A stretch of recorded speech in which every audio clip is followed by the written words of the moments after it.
Welcome to the MS&Me Radio Network. The broadcast shows are for informational and entertainment purposes only. They are not designed to provide listeners with specific personal, medical, or counseling advice. Individuals with a medical issue should always consult their healthcare provider. MS&Me is not responsible for content of individual shows. The views expressed by show hosts or their guests are their own. Enjoy the show. I'm John Strum, and this is RealTalk MS.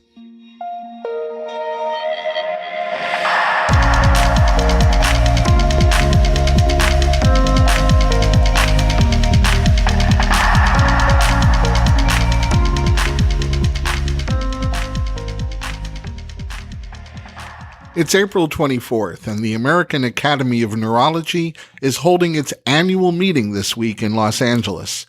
That's more than 10,000 neurologists all in one place. And that means we have a lot of news to get through and a lot of announcements coming out of that conference that we're going to be talking about. And today I have a special guest joining me on the podcast. You know, when we talk about multiple sclerosis, very often we talk about some of the more prevalent symptoms like fatigue, depression, cognitive challenges. But first and foremost, MS can create physical disability. When you live with MS, you live inside a body that sometimes betrays you. It stops responding to your commands. And when you make your living as a professional athlete, your success is often based upon physically performing at an incredibly high level, at the highest level. Your body is literally the tool that you bring to work. So when you spend your lifetime depending upon your ability to physically perform, MS can turn your world inside out. Well, last week I had the opportunity to talk with three-time Stanley Cup winner and National Hockey League star Brian Bickle. Brian retired from hockey last year after being diagnosed with MS. We'll talk with Brian about what it was like to get that diagnosis and what lies ahead for him. But first, there are a few other things that you should know about.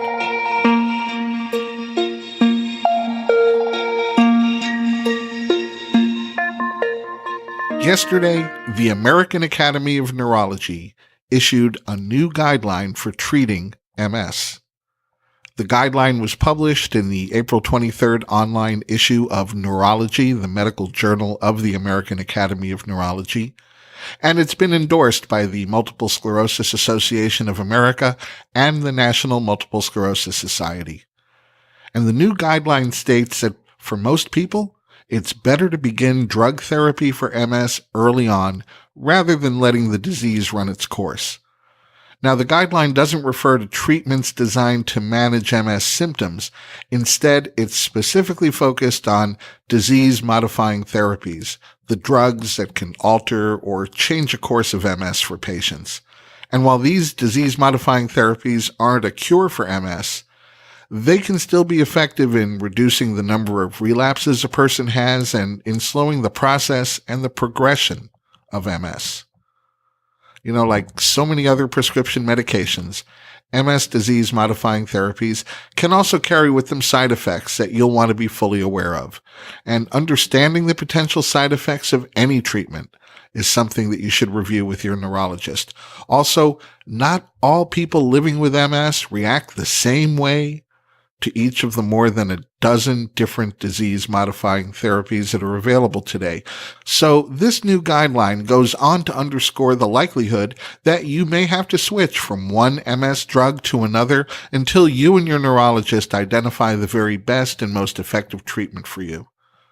The new guideline is less than 24 hours old, so we'll be sure to link to the published online article in our show notes.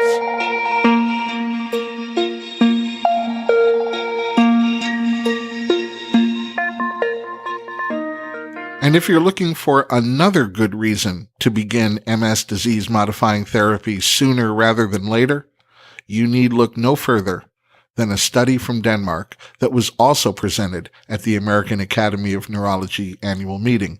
The study is entitled Early versus Later Treatment Start in Multiple Sclerosis, a register-based cohort study.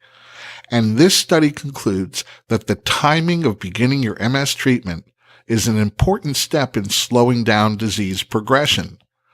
The Danish research team analyzed existing clinical data of 3,795 MS patients who had registered in 2 Danish nationwide population studies.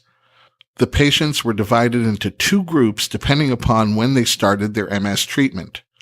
Early treatment was defined as treatment that began within 2 years of the first MS symptom, and later treatment was defined as beginning therapy anywhere between 2 and 8 years of the first MS symptom. All 3,795 MS patients in the study were followed for a median time period of 10 years, and their level of disability was assessed based upon their EDSS score. Now, we've talked about EDSS on the podcast before. EDSS stands for the Expanded Disability Status Score. It's how your neurologist measures disability. The higher the score, the higher the level of disability. And in this study, the research team looked at how long it took a patient to reach an EDSS score of 6, which is indicative of what's considered moderate to severe physical disability, requiring the use of some sort of assistance in walking. The data showed that patients who began their MS treatment later had a 28% increased probability of faster disease progression compared with the patients who started their MS treatment early, within 2 years of their first symptom. And this risk was found to be even more pronounced in women who began their MS treatment later, and who had a 39% increased probability of reaching that EDSS score of 6 sooner than the women who started their MS treatment early. In men, that increased probability was just 9%. So if you're looking for a good reason to start MS disease-modifying therapy right now, I hope I just gave you 2 good reasons.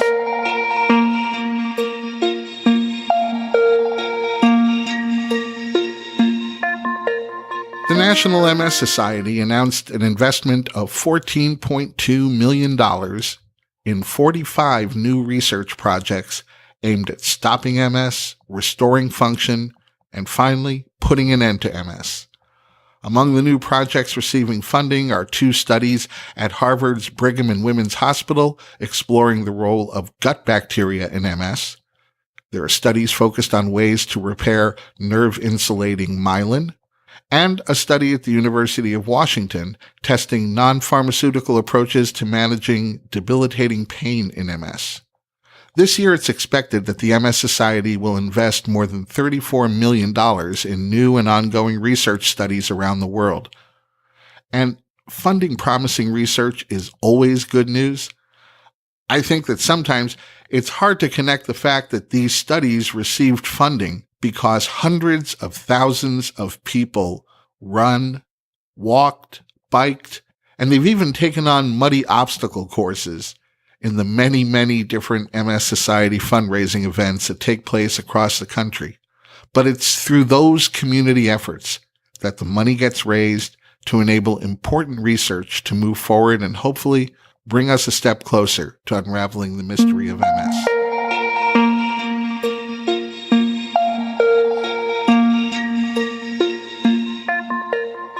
Drug manufacturer Genentech had some good news for MS patients taking Ocrevus. In a study with a very long title, it's called the Interim Analysis of the Ocrelizumab Biomarker Outcome Evaluation Study in Multiple Sclerosis. Now, I'll admit that's quite a mouthful, but fear not, we'll break it down for you. The results of the Phase 3 clinical trial with that very long name demonstrated that Ocrevus reduces the level of cerebrospinal fluid biomarkers that denote nerve cell damage in people living with MS. So, what did I just say, and what does it all mean? Well, biomarkers in our cerebrospinal fluid can be indicators of how healthy our central nervous system is. 2 of these cerebrospinal fluid biomarkers are neurofilament light chain and immune system white blood cells called lymphocytes. So the Genentech research team looked at 40 patients at 12 weeks and again at 24 weeks after they started treatment with Ocrevus. And they saw that there was a 24% drop in median neurofilament light chain levels after 12 weeks of treatment and a 47% drop after 24 weeks of treatment. Researchers also saw a decline in two types of lymphocytes or immune cells. There was an 86% drop after 12 weeks and an 82% drop after 24 weeks. And these lymphocytes, these particular immune cells, they've been linked to the development of multiple sclerosis. So this is encouraging news, and Genentech is continuing to recruit people to participate in this study. So if you've been diagnosed with relapsing remitting MS and you're interested in participating, I'll include a link for you in today's show notes.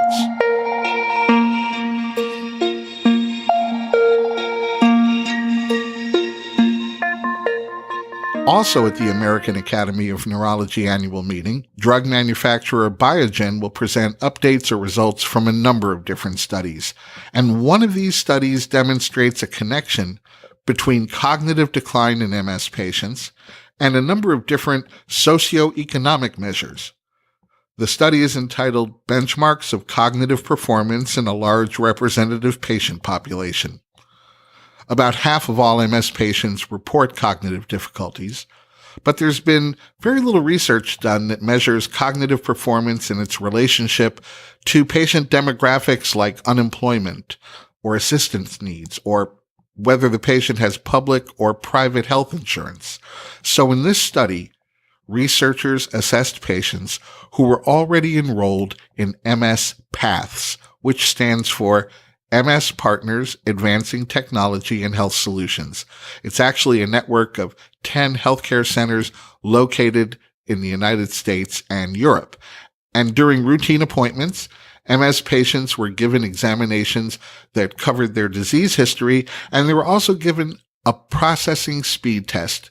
And after adjusting for variables like age, sex, education, and disability, the results of this study showed that brain processing speed, what you might call cognitive acuity, correlated with the study's benchmarks of unemployment, the need for daily assistance, and public Medicare, Medicaid insurance coverage.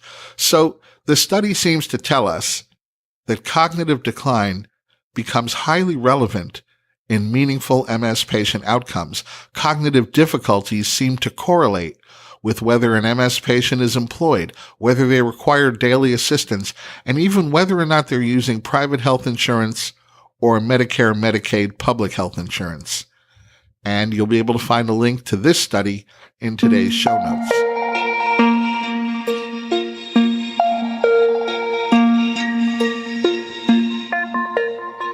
While we're talking about cognitive function, a series of 9 studies were published in Multiple Sclerosis and Related Disorders, and they seem to show that computer-based cognitive training can be especially helpful in improving memory in people living with MS.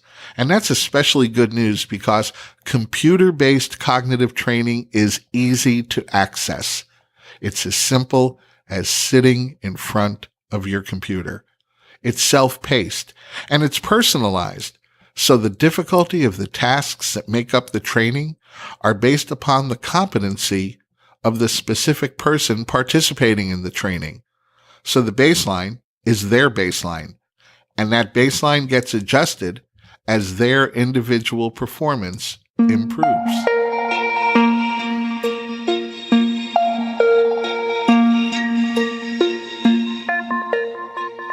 I want to tell you about a pop-up cafe in Dublin that's giving its customers more than a cup of coffee. It's also giving them a small sample of what it might be like for someone living with MS to do something as simple as have a cup of coffee. Now, the place is called the Misunderstood, that's spelled MS Understood, Cafe. And people who are living with MS in Ireland had a hand in designing some of its special features. For instance, when you walk into the cafe, the floor may not feel completely level to you. And as you're glancing up at the menu mounted on the wall behind the counter, you might find that everything printed on that menu is starting to become fuzzy and becoming more and more difficult to read. Cafe customers may find it challenging to pull the chair out from their table because that chair may feel much heavier. And even the act of unwrapping a pastry or a scone is going to become a little more difficult. Now, the MS Understood Cafe is the work of a partnership between the MS Society of Ireland and pharmaceutical company Roche, and they're using the cafe to raise awareness of the everyday kinds of difficulties that people living with MS face and the importance of improving their access to MS medications. Multiple sclerosis is the most common neurological disease of young adults in Ireland, and it seems that MS patients in Ireland have the worst access to new and innovative medicines compared to patients in any other Western European country. If you'd like to find out more about the Misunderstood Cafe, we'll have a link for you in today's show notes. And in a moment, we'll meet my guest this week, the former star of the National Hockey League's Chicago Blackhawks, Brian Bickle. We'll talk with Brian about how life changed when he was diagnosed with MS, what he's up to today, and what lies ahead.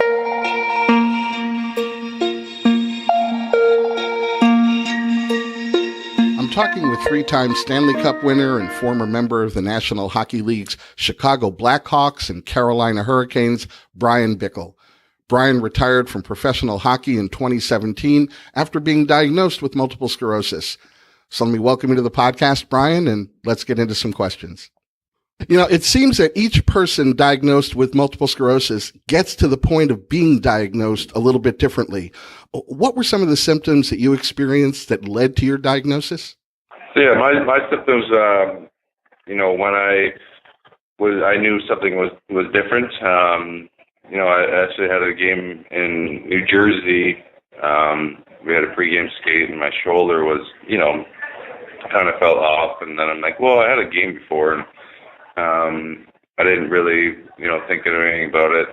And then it went down my arm and then went down my leg. And then I was just like, what? Like, this is something different where, I've been through injuries in my career and experienced different things, but I'm like, this is obviously something not right. And then I had to pull myself off the ice and then, fly back to Raleigh, and then get the MRI to get more in depth. And then I found out the news that I had MS.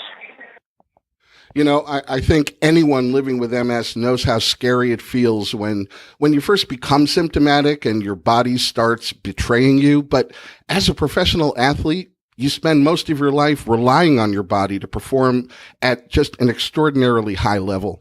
So when your body stopped responding the way that you'd always counted on, I'm sure it had to get inside your head a little bit. What was that experience like for you? It did quite a bit.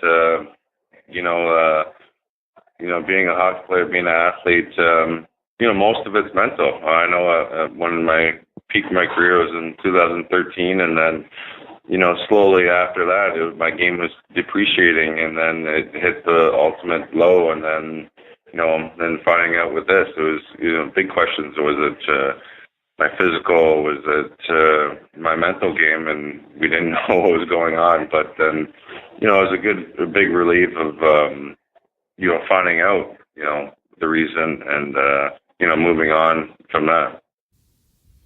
Yeah, I mean, I don't think anybody ever calls getting a diagnosis of MS good news, but on the one hand, I understand what you mean by it being a big relief. You can stop wondering and stop speculating and actually start moving forward. And I can imagine that is a huge relief. Mm-hmm.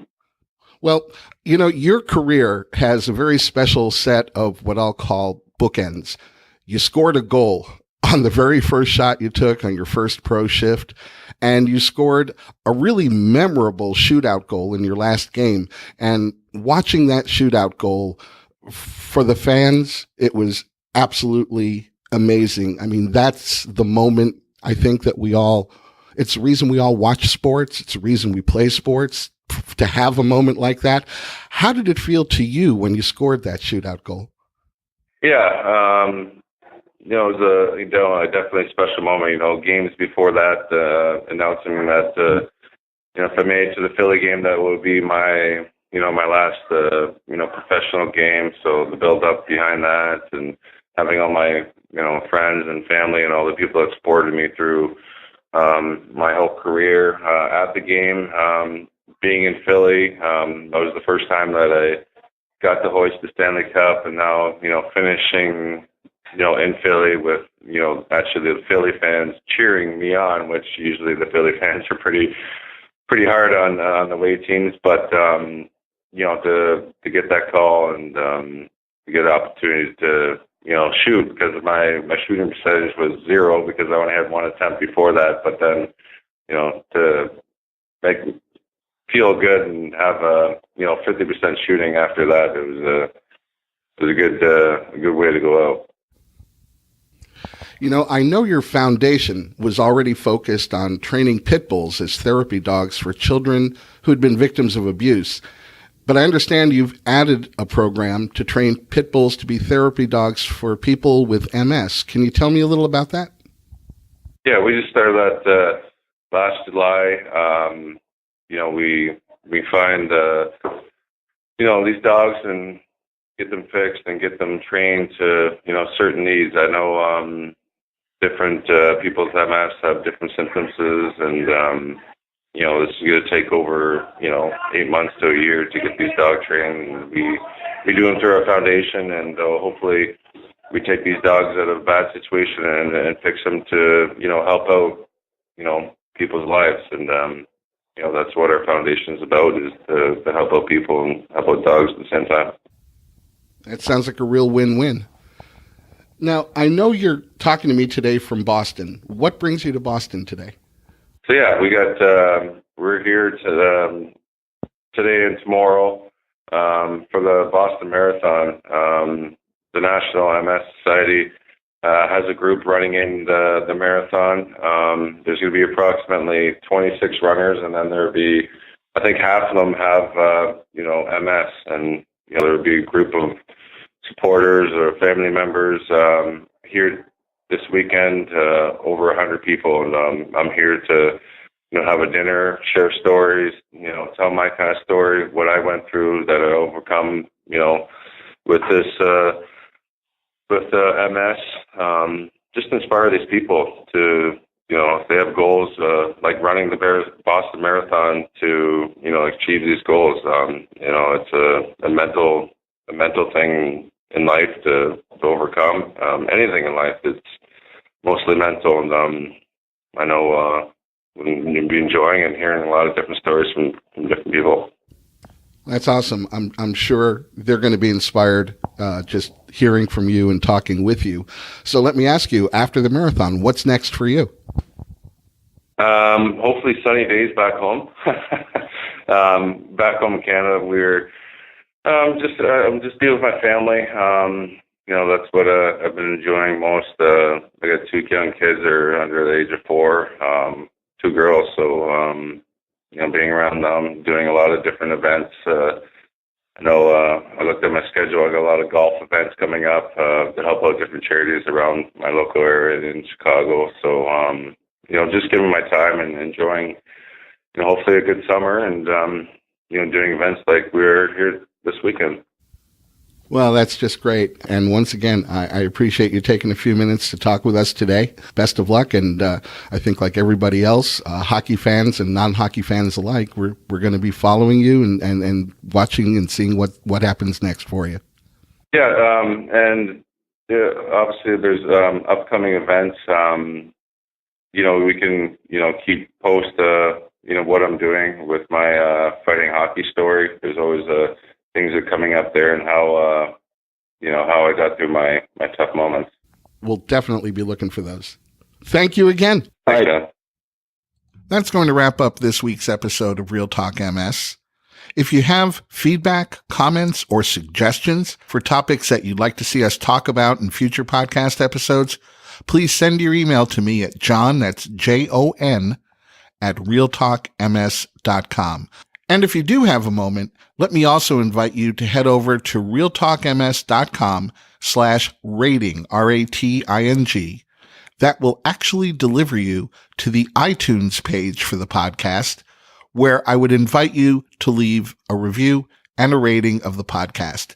If you have a moment to do that, it would really be appreciated.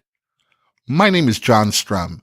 Thanks for listening, and we'll catch you next time.